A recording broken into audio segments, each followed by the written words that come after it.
Hey,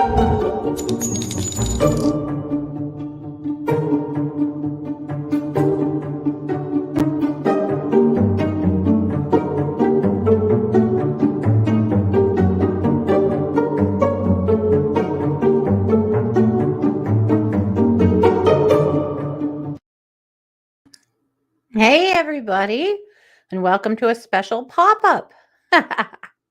Welcome to True Crime Paranormal with this psychic sister. This is Katie Weaver, and I'm here with some breaking news. A little earlier today, there was a big break, probably the last break, in the Brian Laundrie Gabby Petitio case. Just a couple of weeks ago, we had talked about the fact that Brian Laundrie's parents had applied to the FBI or filed a document with the FBI requesting the notebook. They were trying to get Brian's stuff back, obviously, and they wanted the notebook. And we all went, oh, yeah, what about the notebook? What the hell was in that? Why do they want it? What's the deal? There was also a question of a gun. There had never been an official answer about whether or not they found a gun with Brian or they didn't. They weren't totally forthcoming. So these are things that we've been thinking about and wondering about. Hey guys, good to see you. Hope you're having a great day. So the FBI said today that they are closing this case, and here's why. The notebook did in fact contain a written detail from Brian Laundrie about his murder of Gabby Petitio. He admitted it. It's in the notebook. It's there. Guess that's why his parents wanted it back. I wondered if they were worried that they might be implicated in it in some way. I still wonder if they were implicated in it in some way. I wish we could see the real note. I wish we could see what he wrote. That has not been leaked or provided. But we do know now that he did confess. So that's a big piece of closure for Gabby's family. And I think for the rest of America that has followed this case so closely. So, yes, Steve, that's what we're saying. That's what we're saying. The notebook is saying he admitted to Gabby's death. Yes. I'd love to read it, though, and see exactly what it says. Was there a suicide note in there as well? What else? We don't know, but we do know that he did finally admit to Gabby's death. So, not that everyone wasn't quite sure he murdered Gabby, totally sure he murdered Gabby, whatever, but it's good to see it, you know? So I'm going to take you through a few things that were released today. First of which, this comes from the FBI. This is a timeline of their investigation in regards to Brian. So you won't hear much here about their investigation of, trying to find Gabby, but this is Brian. So the FBI revealed that between August 30th and September 1st, Brian had used Gabby's debit card without authorization on his drive back to Florida from Wyoming. After Gabby's death, there were several text messages that they identified that happened between Brian's phone and Gabby's phone. The timing and content of these messages are indicative of Brian attempting to deceive law enforcement by giving the impression that Gabby was still alive. On September 15th, Brian's Ford Mustang was recovered from the T. Marbury Carlton Jr. Memorial Reserve and Myakkahatchee Creek Park in Northport, Florida. This was when, he had driven his car there and left it, and mom and dad went and got it. They also, we know now, had lied to law enforcement about when he went there versus when they picked up the car. On September 17th, Brian's parents reported him missing shortly after law enforcement conducted a welfare check at their residence. On September 18th, law enforcement officials commenced an extensive search of the park where Mr. Laundrie's vehicle was parked and did not locate Mr. Laundrie. The area where Mr. Laundrie's remains were later found was part of this search area, but the area was submerged due to recent flooding at the time of the initial search. On September 22nd, 2021, the U.S. District Court of the District of Wyoming issued a federal arrest warrant for Brian. The warrant was issued pursuant to a federal grand jury indictment for violation of a federal statute, use of unauthorized access devices, related to Brian's activities following the death of Gabby. On October 7th, 2021, after law enforcement made a request through Laundrie's family attorney, Stephen Bertolino, the Laundries were provided personal effects. They provided personal effects to law enforcement, which were used to assist in the search of Brian. On October 20th, 2021, after water had receded from the area and the park was reopened, Mr. Bernalino notified law enforcement that Mr. Laundrie's parents intended to return to the park to search for Brian. Law enforcement officers were present when Laundrie's parents located an item in the park determined to belong to Mr. Laundrie. Upon further search of the area, investigators found human remains, later confirmed to be him, along with a backpack, notebook, and revolver. First we've heard of that. A review of the notebook revealed written statements by Brian claiming responsibility for Gabby's death. On November 23rd, 2021, the District 12 Medical Examiner's Office in Sarasota, Florida, released its report on the manner and cause of death of Brian Laundrie. The report concluded that he died of a self-inflicted gunshot wound to the head. So that's how it all came down. Yeah, that's what we know. Is it closure? Maybe. I don't know. Is it closure for Gabby's family? They knew. I think everyone still, though, is quite frustrated with the fact that the Laundries, what's their role? Did they deceive law enforcement? Seems like they did. Did they know what Brian did? When Brian rolled back into town, driving Gabby's van with no Gabby, surely they wondered where Gabby was. Now, is it possible that Brian lied to them? Sure it is. Sure it is. But this is all very weird. It's all very weird as far as they are concerned. And there's still a lot of people asking because now the FBI says they are closing the door on this. They're closing the file. And it still has a lot of people wondering, are the Laundries ever going to be charged? Is there anything to charge them with? Did they know Gabby was dead and they let this go on all of this time, all of the searches? There's a lot of questions about it. It's very, very frustrating. Yeah. I agree, Steve. It feels really weird. And see, they keep making a point of saying the police were there when the Laundries found Brian's stuff, but it is weird. Steve said really sounds like a coincidence, huh? That Brian's parents just so happened to find the evidence after they searched that area before. I totally agree. Totally agree.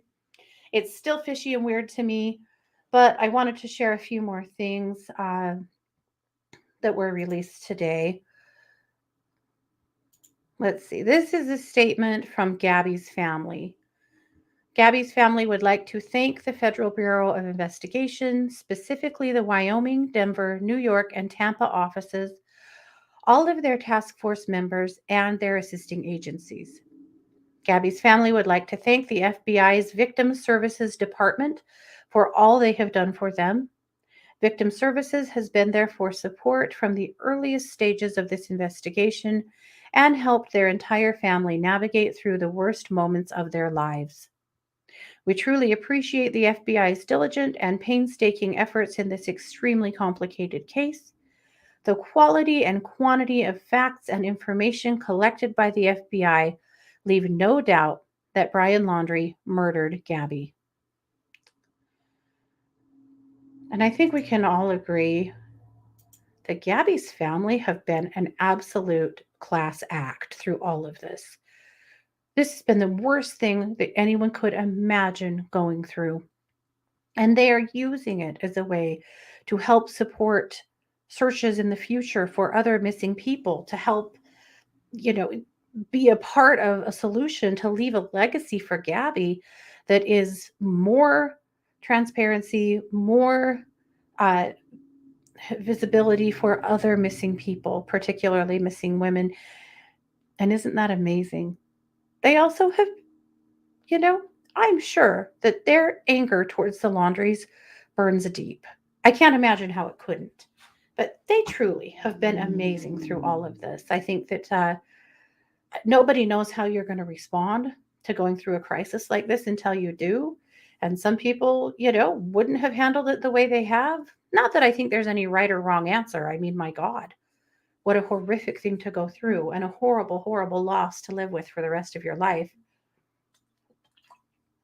But I will say I have been really, really impressed by them. Yeah.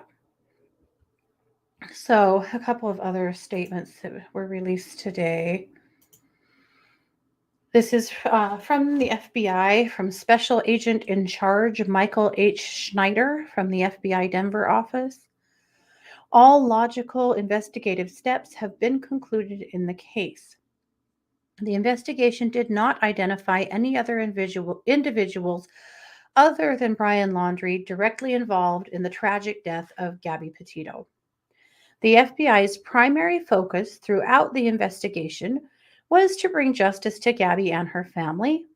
The public's role in helping us in this endeavor was invaluable as the investigation was covered in the media around the world. On behalf of the FBI, I want to express my deepest appreciation to the public for the thousands of tips that were provided during the investigation, and to our local, state, and federal law enforcement partners for their work throughout the investigation. And that statement to me makes me think they're not charging the Laundries with anything. The Petito family could still sue the Laundries in civil court, Eternity says. Yeah, I think so. I think so. Yeah. You're very welcome, Steve. Thanks for being here. Yeah, they have been amazing. They have. The FBI's been amazing. I mean, we've said it a million times, but I can't say it enough. I just wish we could get this for all of our missing people. I just wish. I wish Daniel Robinson's father, that has been searching the Arizona desert for the last 6 months for his son, could get this kind of assistance. I wish every MMIW case could get this kind of assistance, but I really hope that, and I believe that this case is providing more steam on missing persons cases, and I think that's huge. Two Speeds said, I pray that some sort of justice will happen to the Laundrie's family. They have been deceptive from the very beginning, and millions of tax dollars went into searching for him, and they knew. I agree with that. I agree with that.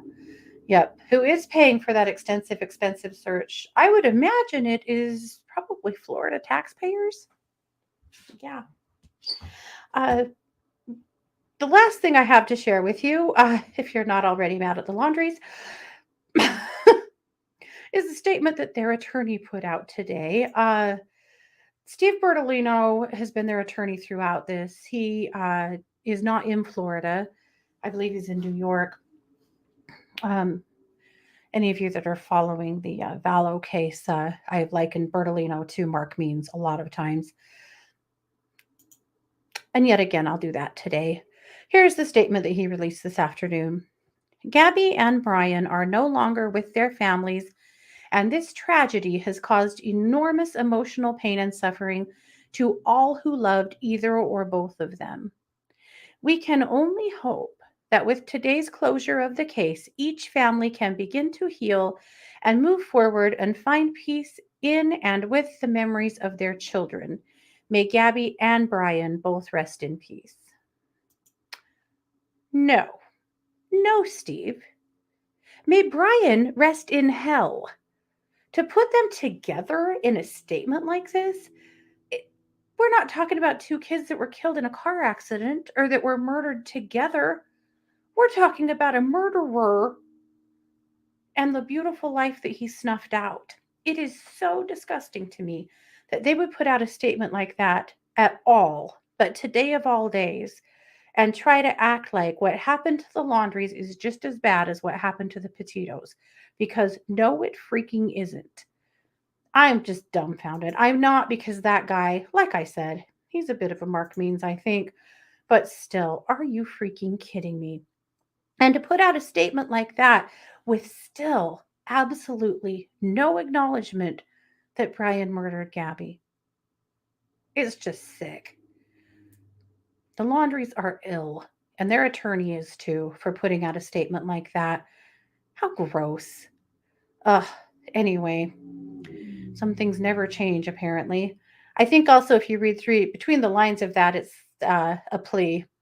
Let's everybody just go their separate ways and waltz off into the sunset. Please don't sue us. You know, I feel like that's basically what they're saying, on the undertone of it. Let's just all agree to just go away. I hope they don't. I hope they don't. I hope that Gabby's family never shuts up. I hope so. So disgusting. Yeah, Eternity said, you're right. Very insensitive to speed. He's so disgusting, much like his clients. What a freaking thing to release. You know what should have been released today? What should have been released today is a statement from the Laundries with their deepest and most sincere apologies to Gabby's family, that they are horrified that this happened, that they are so sad, that they are sorry, that they wish that things could be different. But those people have just kept their yaps shut, spoken only through their attorney, and they lawyered up way before anybody even knew anything was wrong, and have never said a damn word to that family. Wow. It was your kid who did this. Your kid. You owe them that. My God. Anyway, that's my opinion. I think we all, somebody said earlier that this case, that they just, oh yeah, Barbara said, I'm deeply sad all over again for all involved. Yeah. Terrible. Terrible, terrible. Yeah, Eternity said, I bet you they still don't believe their son did it. Whether they do, or I think they've known it all along, but I think that, and maybe they just don't want to accept it. I think it's just more telling that they're still trying to save their own skin, because they still do not want to have to admit what they knew and when. So they're skirting around that by just putting out these trite statements from their attorney rather than being decent humans. Yeah. And I'm sorry for them that their son died. I am. I'm sorry for them that their son did this. I'm sorry for their family that they've been through this. But they have not handled this well. They have not done the right thing. Yes. Two Speed said they had plenty of time to apologize or show a morsel of care or character. 150%. Yep. So I agree, Paula. Paula said if they could, the Laundries would make Brian the victim and make it into being all Gabby's fault for making him mad enough to kill her. Oh, yeah. Oh, yeah. Behind closed doors, I'm sure that's exactly what is happening. I think that's exactly what's happening, is that they still want to, convince themselves that in some way this Gabby caused this. Agreed. Agreed. That's probably part of the crux of no apology and no remorse on their side. They didn't kill Gabby. Nobody says they did. But the way they've gone about this and handled this, it's all wrong. Yep. Yep. Yep. That's right, Sai. I'm with you. They knew Gabby. Gabby lived in their house for a year. And not a peep about how sad they are. Not a peep about how devastated they are that Gabby has died. Nothing. Yep. Well, that's it. There's one other case update that I'm going to just toss in here too, because we've been talking a lot this week about the Caitlin Berry case. This is a missing 26-year-old girl or lady from Sydney, Montana. There was a big search organized yesterday with a bunch of people from their area that came together for search. They did find remains. Not that far from her apartment, just in a spot that really hadn't been searched or given much attention to. So her remains have been transferred to the Billings coroner, and That's all we know at this point, and so there's really no talk yet about whether or not this was foul play or it wasn't. We're just waiting and seeing, but, unfortunately, they've found remains. Now, of course, they haven't been officially, identified yet, but they have been identified unofficially by family and law enforcement, so very sad on that front, very sad for her family. But man, I've been impressed with the people in that area, how well they have come together, how well the businesses came together.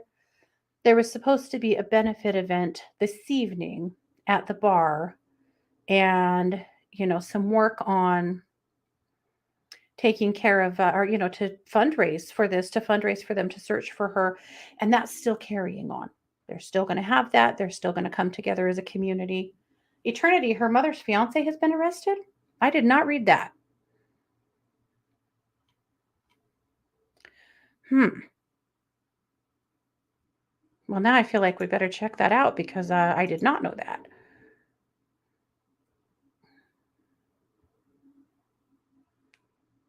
Okay. I'm going to have to update that later on. I have not seen that from the family yet, but I'm not discounting you. Just trying to keep up with this case and figure it out. Oh, no, she means the 8-year-old girl in Australia. Okay, nope, sorry, I'm talking about Caitlin Berry. Yeah, in Montana. Okay, never mind. Nope, that's not true. Thank you for clearing that up. I was dumbfounded. I had not heard that and wasn't familiar. Anyway, so all the love to the Berry family and to everybody in that area that has worked so hard. But people with communities with missing persons could take a page out of Sydney Montana's book because they have been amazing. They really have. All right, you're fine. No worries. Just there's a lot of missing persons cases out there. I get you. Yep, they're everywhere. Well, you guys, that's it. So it's Friday. So I hope you do something fun. I hope you have some fun this weekend. Try to stay healthy, try to stay warm. Crazy, crazy stuff out there right now, but do you take good care of you, please. Thanks so much for being here. This has been yet another production of True Crime Paranormal with this psychic sister. Take care.